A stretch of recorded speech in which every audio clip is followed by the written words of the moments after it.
After over 20 years of working in wellness and leadership, one of the most common lies that I hear professionals say is that they don't have time for self care. And so, if you've ever said that, keep listening. Let's talk about it. Self care is taking action to preserve or improve your health mentally, physically, spiritually, emotionally. And a lot of times we get caught up thinking that self care is going to the gym, could be, yes, or going on vacation, also could be self care. However, it doesn't have to be. When we break it down, self care, taking action, right? We're doing something that's going to help us either maintain what we already have or improve an area of our life mentally, physically, spiritually, or emotionally. So when we break it down and look at what exactly is self care, you can start to see that it is not truthful to say that we don't have time for it. When we break it down into the little things that we can do that are actually actions that are preserving or improving our health mentally, physically, spiritually, or emotionally. Something as simple as taking a deep breath, right? Let's do it right now. Take a deep breath. All the way in, all the way out. Sometimes a deep breath is self care, right? It's something that we can do, an action that we can take that's going to preserve or improve our health. Sometimes it is saying no to someone or something, right? Saying no to something that's not aligned, which would then allow us to be able to say yes to something that is. So when we think about maybe how often we have said that to ourselves, we go deeper into, well, why do we have this belief? Why are we telling ourselves and others that we don't have time for self care? A lot of times we have other beliefs that we're not even aware of that are interfering, that are showing up, making us say, oh, I don't have time, when really it's that maybe we don't feel worthy, or maybe we just think that self care is only one thing. We've gotten it in our head like, oh, this is self care. I don't have time to go to the spa. So obviously, I don't have time for self care. Or work is too busy. I can't take a week long vacation. So obviously, I don't have time for self care, right? We tell ourselves these things that are, in fact, untrue.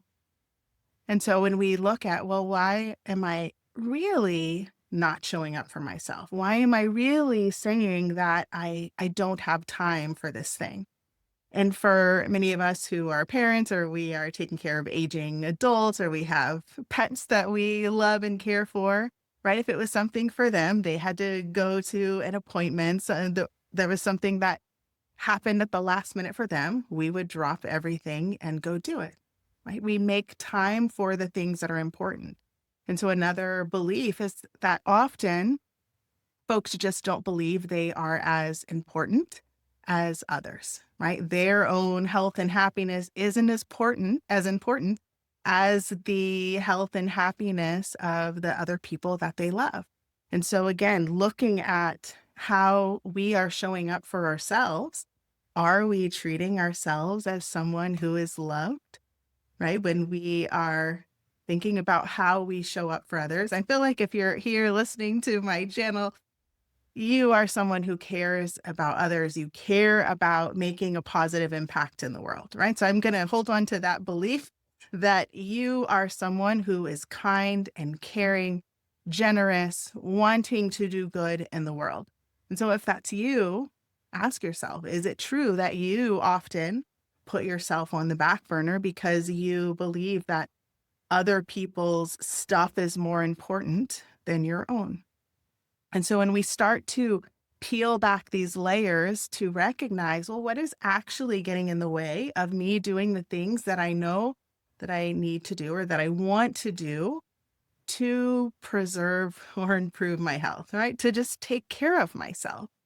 How many times have we said, oh, I want to start eating healthier. Oh, I want to start moving more. I want to start doing these things for me. And then we don't do it. We don't follow through. Why? Because we have these other beliefs that are showing up consciously or unconsciously. They're keeping us from being able to do the things that we say we want to do, which creates more stress when what we say we want and our actions, when there's some incongruence, when they're not aligned, it creates more stress. And sometimes we can get into this negative loop around, feeling bad about ourselves, the guilt and shame and blame of, oh, I said I was going to do this thing and I didn't follow through, and that means I'm a failure, right? And we stay in this cycle. Right now, take a deep breath. Check in with yourself and practice some curiosity, self-compassion. Is what I am saying resonating with you? Have you ever noticed that coming up for you, to where you say you want to do something for yourself, but you don't follow through, but you have no problem following through, taking care of other people, right? Is there a part of you that believes that other people's health and happiness is more important than your own, right? How often are you telling yourself this untrue statement that you don't have time for self-care? When we do some time tracking, when we look at how are we investing our time and our energy every day, we look at the things that we are spending time on, wasting time on, investing our time in. We look at it, are those things aligned with what we say we want? Are those things, are the actions that we're doing, right, or our habits aligned with our goals, our vision for the future? If not, take a deep breath and just be curious. Why not? What gets in the way? What gets in the way of our actions being aligned with what is important for us?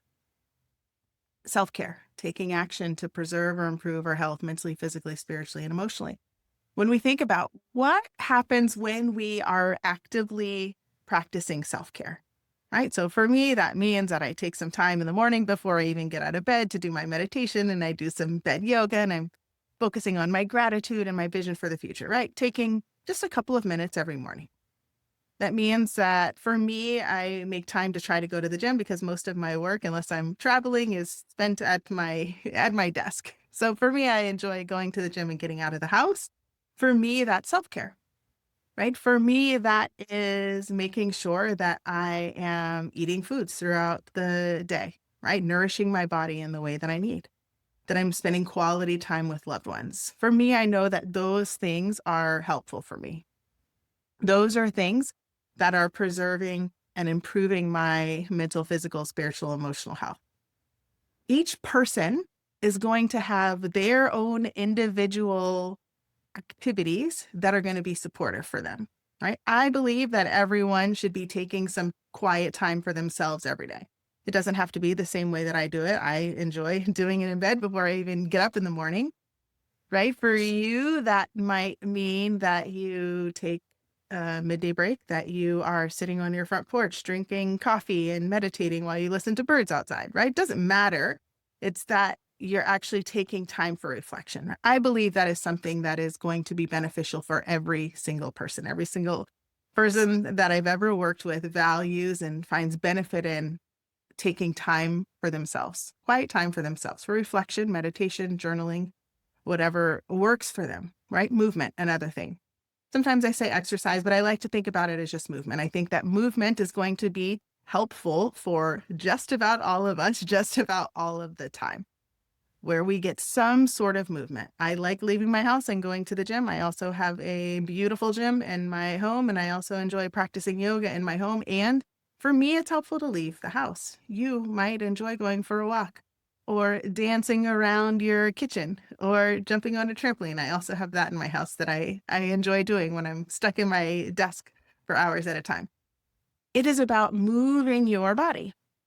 It doesn't mean that you have to take an hour and a half going to the gym and driving, right? I do that. I plan it in my day and I make time for it. You don't have to do that in order for it to be self-care.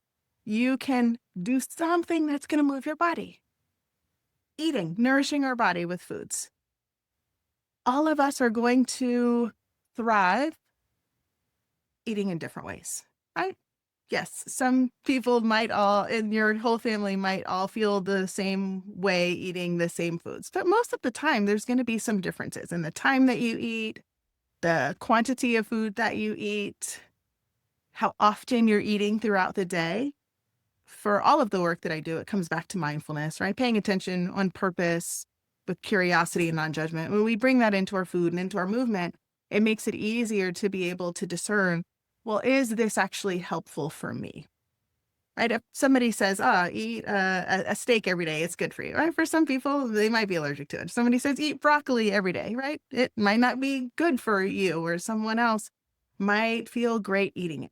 It's about you paying attention to what you need so that it can actually be self-care.